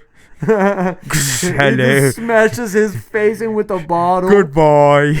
After that, read this. You're also destined to be a traitor because your friends, they're all outlaws. Oh. And you, with your principles, your ambitions, those eyes, you stick with these losers, they'll bring you down hard. Flash would say to me, you established this ritual long ago, didn't you? This poker game, a safe place where the stakes are void, where you can be both forever, outlaw and lawman, friend and enemy, a microcosm, gambling of plastic coins, all pretend. But the time for pretending is over. He was right. And then he burns his freaking face in half. Like, bro, Bane literally created in this story every single villain of Batman. It is crazy, bro. Oh, shit. Also, look what he did to Edward Nygma. Oh, shit. Breaking his face open, breaking his skull open, turning Edward Nygma into this weird robot version of himself. Oh, shit. Hello, Bruce. He didn't hurt me at all. He helped me. He was challenging me, maybe. He was challenging all of us to become what we're meant to be. So and then you also get a little teaser for Harley Quinn, who's gonna come up in the next issue. But yeah, wait, we're skipping over. What did you think of the origin? of all of his bad guys, like of Edward Nygma, Two-Face, Killer Croc. I think it was And very cleverly it was put pretty together. crazy, right? Very cleverly put I together. like it a lot. I like this a lot. I think, of too. course, it does make it like you were always meant to be Batman. It's a Yeah. little bit much, but at the same time, I do like it because it is like kind of a nightmare universe. Yeah. But okay, so there's an intruder into the Bat play area. And it turns out it's Catwoman who just one-shots Pennyworth. Alfred, yeah. And then Batman looks into that big bald head of hers. Isn't that like the same helmet Black Mask has, right? Similar, Like but it seems to be a theme in that case. I guess so. Like big reflective round helmets. She got yeah. 3 big reflective round helmets. we get another flashback between Bruce Wayne and his lovely Selena Kyle. And so basically Batman's like, hey, get off my guy who's gonna become my butler. And then he stares at her and he's like, hey, you like BDSM? And then it makes sweet love. Sweet Alabama. In the jungle, the lion. Bruce Wayne comes tonight. Okay, let's move on. So then Catwoman and Batman, they beat up Selena Kyle just straight up murders, I think, a bunch of Harley Quinn's goons. Yeah. And then this dude's like, hey, what's up? I got a rocket launcher. Everybody got a freaking rocket launcher in this freaking universe, I guess. Yeah, I guess it's all legal in this one. And then Bruce Wayne goes full Hulk mode and he just breaks an entire Ferris wheel. What? Yeah, because they put venom in him, Oh, that makes sense. Because he has like the venom in him. Like you also see it here. Get away from me now. It's not a phase. And now we get to see finally, he does like a little speech. And then he's like, hold it.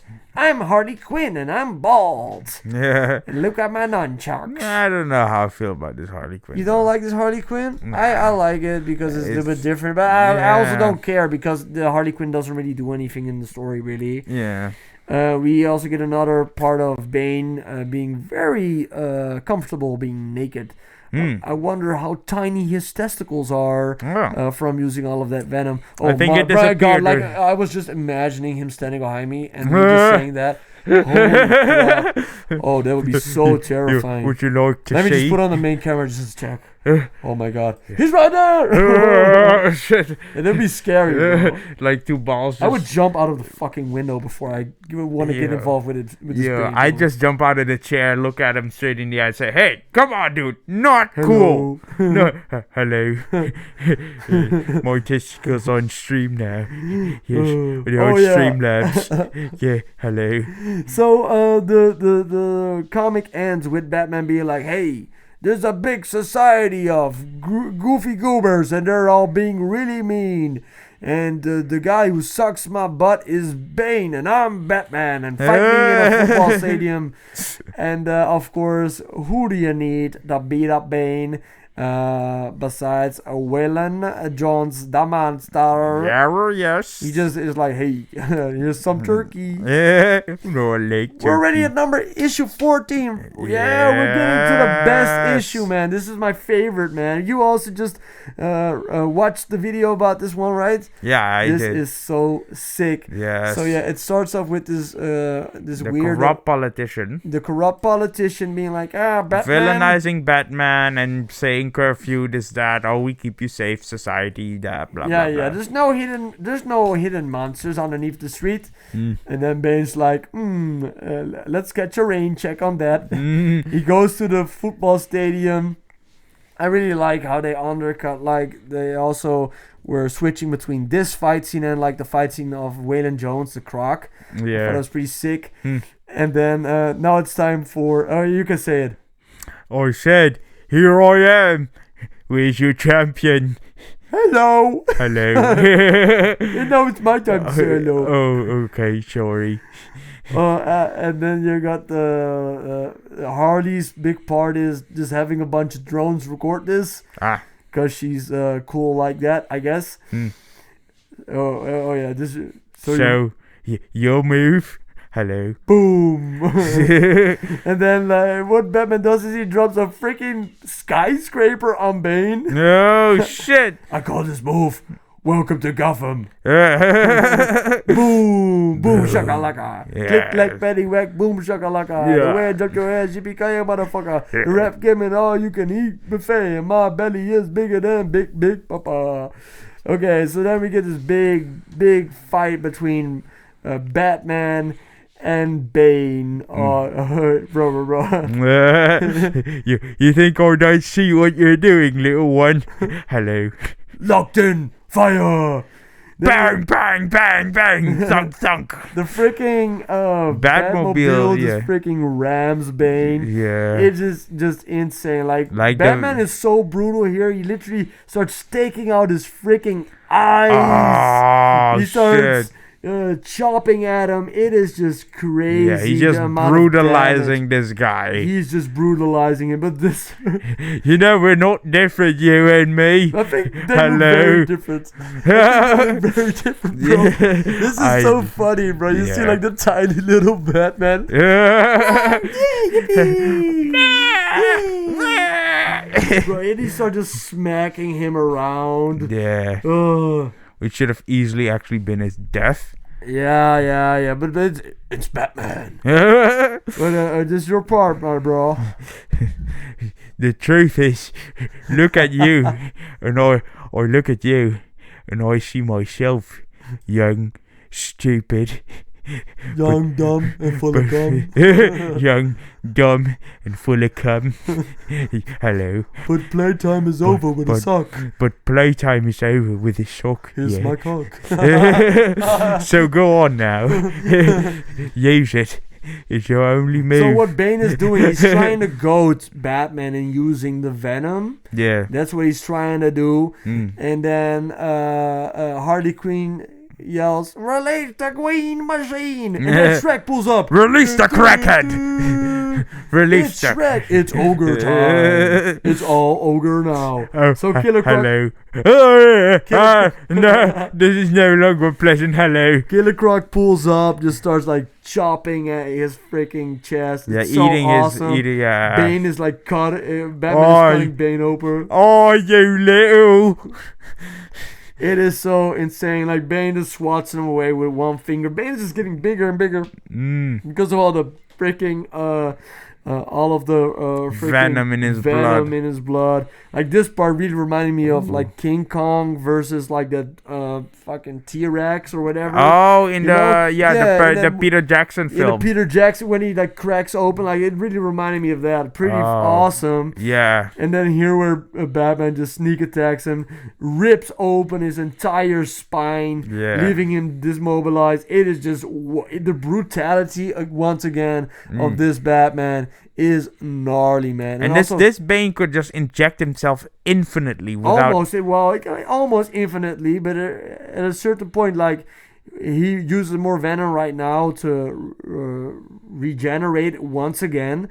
What Batman's plan is, he's trying to overload Bane, he's trying to make him use too much of his stuff.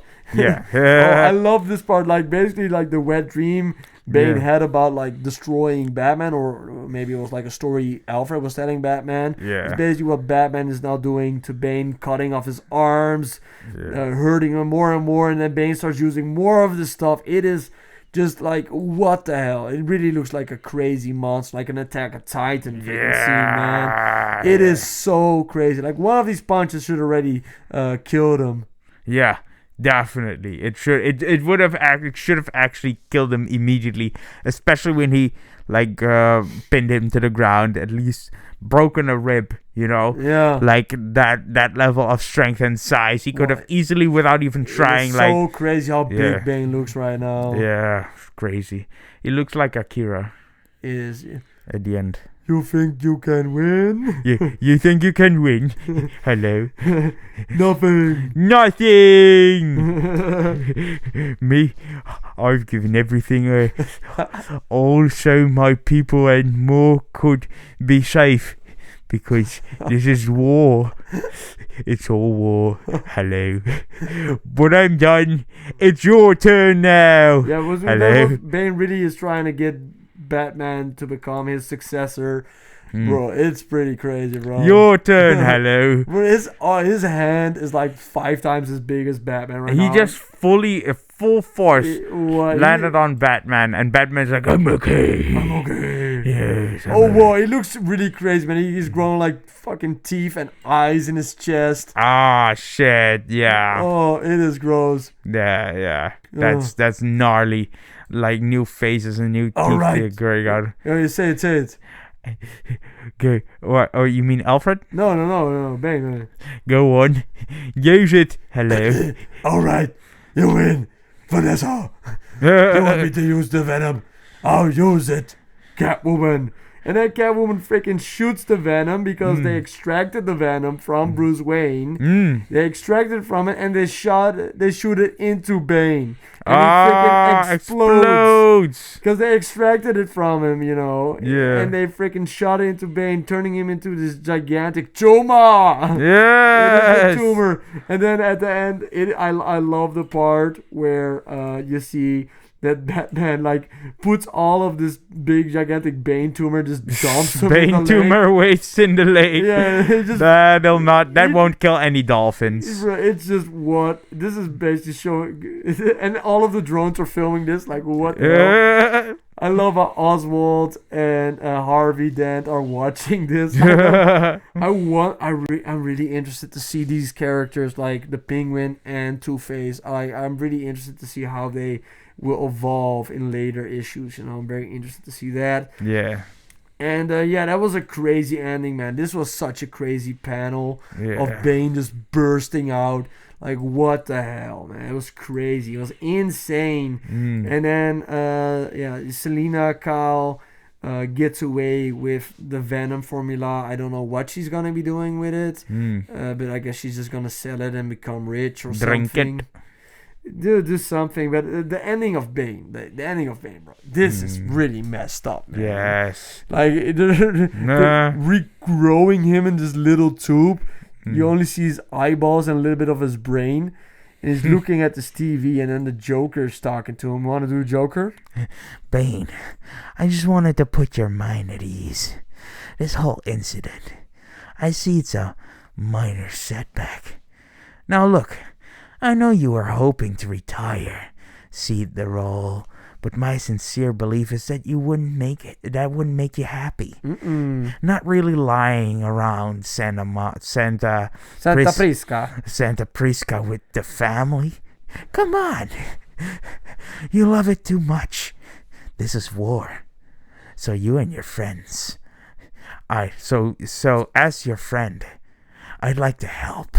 And then you see Joker dropping a freaking nuke. Oh! A nuke on Santa Prisca, blowing it up. Everyone he ever knew. Everyone he ever fought for gets nuked. And that's I don't know if that's the last thing Bane is ever going to see. We don't know if we're ever going to see Joker. But he sees it. But it says next Joker. So in the next comic, this is the final comic. Now we're up to date. It's freaking absolute freaking Joker, and it's an absolute demon.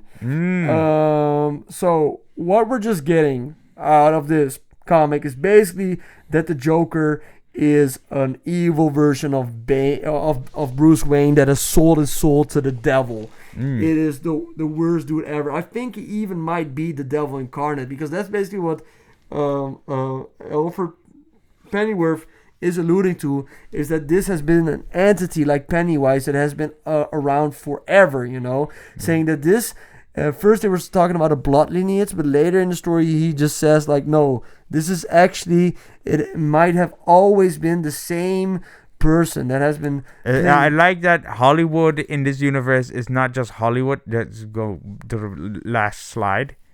To the last slide? Yeah. This one. How Hollywood isn't called Hollywood in this universe, but Hollywood Land.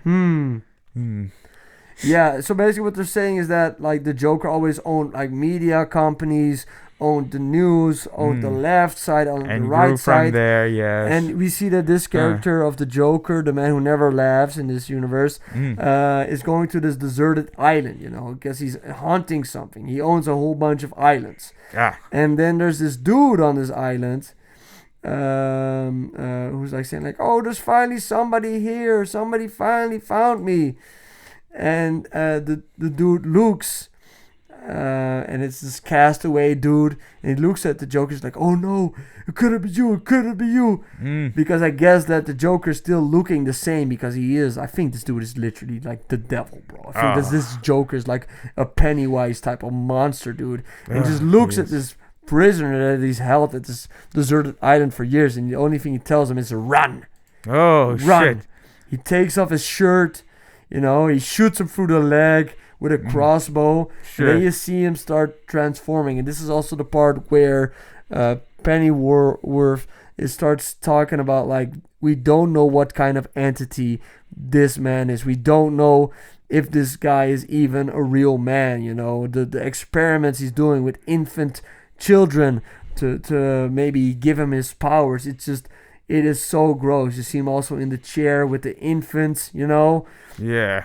And it's like his body starts transforming, and he starts turning into this like gigantic, like horned, smiling demon, And this is the first time you see him laugh, and it's just whoa! It's so insane. And you see him eat the dude. You see him eat this dude alive, dick devil. first, bro. Like, it's Oh, what the hell, bro? Yeah. It's so freaking gnarly. It's nightmare fuel. Shit, man. It really reminds me of Pennywise, right? Yeah, it is Pennywise in the most brutal and graphic form. Yes, actually also Joker of Arkham Asylum, like the boss battle, right? Yeah, like similar to that, but more perverted and profane, in the sense that he's just a freaking psychopath of psychopaths. It looks so gross. Yeah, he is. Yeah, and Batman is like, I've heard enough. I want to go to sleep. I'd like to take a nap now. And then we take a look of Joker coming back from his expedition of eating a dude. And he looks like Bruce Wayne, right? Yeah. He looks exactly like freaking Bruce Wayne, like the Bruce Wayne that you see like in the comics. He looks like the Bruce Wayne like from Arkham City games, basically, Yeah. And tall, handsome, charismatic. Handsome, black hair, wearing a suit. Well, he's wearing a purple coat-ish, maybe. But when he comes home, it basically looks like he's living in Wayne Manor. He lives in a big castle. Only like the cave is hell. And he has a freaking butler, and he tells the butler, "I'm going to the cave. I'll be." So he has like this. What is it? It's the Joker cave. No girls allowed. But bro, this was insane. Like, I think that this first year of Batman comics, or maybe a little bit more, like going through it, I love it, man. I cannot wait to get my hands on a really big, large hardcover of this absolute Batman comic. I would absolutely recommend that you pick this up and you read this for yourself. Even if you've watched the videos about it, like, I think we should most definitely support like real artists making real art. As far as I know, there's no AI bullshit used with this, and I think this is like gorgeous stuff. I think this is awesome. Like, what did you think of this first like year, of absolute Batman? Did you like it? Did you hate it? For me, 5 out of 5 Dooms. Let me know, Beta. 5 out of 5. 5 out of 5. Dooms Sick, easily. right? Yes, sick, because they were really creative, but also generous with the liberties they took on the characters. Yeah. But also like stay creative and true to like what the characters were, and not deviate too much from them that they were unrecognizable, that they were just like different. You can still recognize the characters. You see them here underneath each other. Yeah. But they were just like put in a different light. Like, for example, the thing with Freeze, it's no longer Freeze trying to unfreeze his wife from a disease. No. This time, Mr. Freeze and his wife are frozen, and their son I like that. Yeah. is the one that has to take on the responsibility, which is very traumatic for someone who sees their parents like that. And then Poison Ivy is basically a freaking zombie. We still don't know if that really was Poison Ivy though. It might be. I hope it was, because that would be quite interesting. But I think that Bane immediately killed that character. So I don't think that was Poison Ivy. Bane has a big habit of one-shotting people for like shits and giggles. I gotta say, like, I think that this Bane was cool, but at the end of the day, I still gotta go with the classic Nightfall Bane. The classic Nightfall Bane is like, I like that one more. You know. Yeah. Even though I love this incarnation, I love how big and crazy it gets, and I love how brutal he is. Yeah. I just really like that original Nightfall, the first issue where he breaks Batman. It's just the dread you feel. You also feel very much the intensity during the Batman Bane battle in the football field, and that Bane always kicks his ass. Yeah. But there's a lot more tension that builds up when you read the original Nightfall comic. And I cannot wait for us to do a reaction, or at least talk about when that animated Batman Nightfall movie comes out. I also think the Joker very different, but I am very intrigued to see, because I think it's going to be like a demonic entity. It's going to be like a supernatural monster. Like, I don't think that if you inject baby blood into your veins, you become a demon, or maybe I have the wrong doctor, I guess. By the way, come on. Be honest. Yes. Yeah. Yes. Yes. Yes, yes, yes, yes, yes. Okay. But and I also think the Dutch Giant should be Bane. Agreed, bro. Yes. Bro, Luke, just check it out, bro. This is basically the fight we just watched. Yeah. This is what we just watched. Just imagine this in a football stadium, and we watched the battle. Yeah, we just watched that, man. Only nobody explodes in this one, I think. I don't think, but like, we just watched this shit, man. They have to really put this on the screen. I think that Jack Reacher, the dude who played Alan Richardson, awesome. I don't know the name of the Dutch Giant, but he's also would be a cool dude. Should we do let us know in the comments down below. What did you think of Absolute Batman? Did you love it? Did you hate it? How many out of 5 dooms would you give it? Let us please know. We would love to know in the comments down below. And if you want us to cover more Absolute Universe comic stuff or this kind of thing, let us know, because maybe if you really want to, we can do Absolute Superman or Absolute something else. But we love Batman, so that's why we did Batman. But if you have a good recommendation, we might check it out. Should we go on to the next subject? Yes. Then we are going to What you up to, Clanker? Okay, first you. Yes. So I've been watching the show From, which is basically a horror show. You talked about it last week, right? Yeah, I talked about it last week, but season 3 also came out last week, which I started watching the on what? first was on From. But on what's HBO Max? It's on Max. Oh, HBO. Yes. Okay, cool. I definitely do recommend it, because it's a good story and it's a nice mystery. Plus, this show is all tension. It's all atmosphere.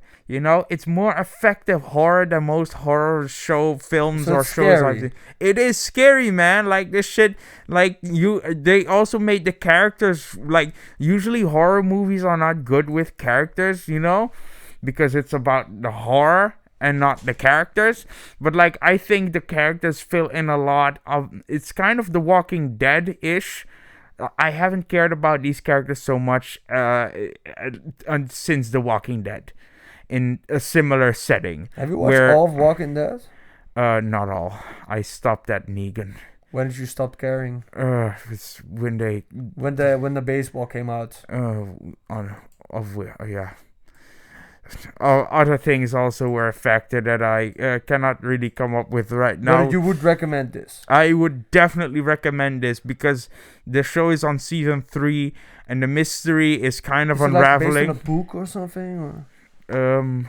I'm not sure about that one. I haven't really read into that. But based on it or not, it's good. It's fucking good. You should I definitely see. watch it. The characters add so much to the mystery and the tension and the scare factor. Like, it's scary. It doesn't jump scare. Every you know? week you get one episode. Yeah, something like that. Nice, Yeah, nice. Okay, that's dope. Oh wait, no, I think all episodes are released. Oh, Yeah, they did the whole season in one time. yeah, they just dropped season 3. That's pretty just crazy. now. I didn't know they still did that. I thought it was now every week. Yeah, and the first season was actually on Netflix, but like the second season was already out on Prime, but it isn't available in every country. So like, I think people in the US could like watch it, but like. Season 3 was gonna come out, but now the first 2 seasons were on HBO Max, and the third season just dropped. Bro, okay, all this mumbo jumbo about like where it is. Okay, it's too much. Yeah. But we watch it. Doombot Beta 16 recommends it. Highly. I cannot wait. Just watch it. Just watch it. Okay, well, good you'll shit. keep me updated on this. It's one thing that I'm gonna be rewatching is first of all, I don't know if anybody cares. If anybody's watching so far like this into the video of the podcast, but whatever. I was supposed to do a Journey to Doomsday video about Captain America, the First Avenger. Spoilers alert. I think it's the best movie in Marvel Phase 1. I haven't rewatched Avengers, but I rewatched Captain America First Avenger. This movie literally made me cry. I love this movie, but I had a really freaking busy week. So I wasn't able to end the podcast and do the Journey to Doomsday thing. So I will do my best, like next Monday, just fucking grind it out and try to post the Journey to Doomsday. Then like on the Wednesday, and then I will try to do 2 Journey to Doomsdays maybe next week. I will try to. If not, don't worry. Before the end of the year is over, Marvel Phase 1 will be 100% covered. But just so you know, the Journey to Doomsday video of Captain America, the First Avenger, is coming. And I will not watch the Avengers until I have posted it, because that's how I'm doing this. I'm watching the movie, and while it's still fresh in my head, I'm making like a PowerPoint. I'm doing a ranking and all this stuff. And after that, then my treat for myself is rewatching another MCU movie, because every single time I'm rewatching one of these Marvel movies, I'm like, whoa, it is so amazing that they created this universe. I'm so happy that as a teenager, one of the very first movies, like almost every birthday for me has coincided with a Marvel movie. It has been just such a blessing, and I'm just so happy that I can revisit those and watch these amazing movies. I don't know what I was trying to say, but I'm just saying that I'm gonna be watching Avengers next week. But first, I'm going to work really hard after we do the podcast to get Journey to Doomsday, get that video uploaded. You have another subject for Clanker. What you up to, Clanker? And that is started playing Dispatch. you started playing it. Yes. So, how did you like it? I love it. It is a good thing. I mean, like, this toilet scene alone is already like. Listen, I cannot choose a favorite character. No. Like, every character is so fucking good. And they got the writers back from Telltale. They got them back on the board, man. I've never played a Telltale game, but I for sure I you would like to should. stream. I would love to stream one someday. You Would be should. funny to stream it together. That we could Yeah. make the decisions together. Yeah. Like that that would be Batman nice. game would be fun. Oh yeah, like how we played the Lego games. We could like play this some Telltale games and the bad games. Yes, because I haven't really played the bad games from tip But to how toe, far so are you now? with this? I'm halfway through episode 2. Just finished episode 1. Episode 1. Whew, well, you're basically playing this powerless superhero guy. Powerless. Yeah, he's powerless. He doesn't have powers. He does not have powers. What? Yes, he's basically like this world's version of Iron Man and Kick-Ass Okay. mixed into one. And there's like a choice you can make entailing, like involving a rude journalist. I'm just gonna say that. Best choice I ever made in the Did you game. kick that dude? Yes. Good. You kicked him off the balcony. No. Oh, that dude. Oh yeah, I kicked him off, but he wasn't a journalist. But I did kick him off the balcony. Okay, for me, last thing is I really want to continue streaming GTA 4. I love that game. I think it's really awesome. Just want to find the time, and when I have the time, I will do a long stream. But it's just, everything is just you gotta have time, and it's also very important to spend time with friends and family. And I'm also very happy that I get to spend some time doing the podcast with a good friend, Doombot and Beta. But I think that the podcast time is over for us. So could you, lead us out? Yes, please like, comment, and doomscribe, or be doomed. Thank you so much for watching. Please do all of the stuff that he just mentioned, and we would love to see a comment for maybe a recommendation for something to watch or whatever that you would like us to talk about. Yes. Doombot out, and have yourself a happy Doomsday. Happy Doomsday.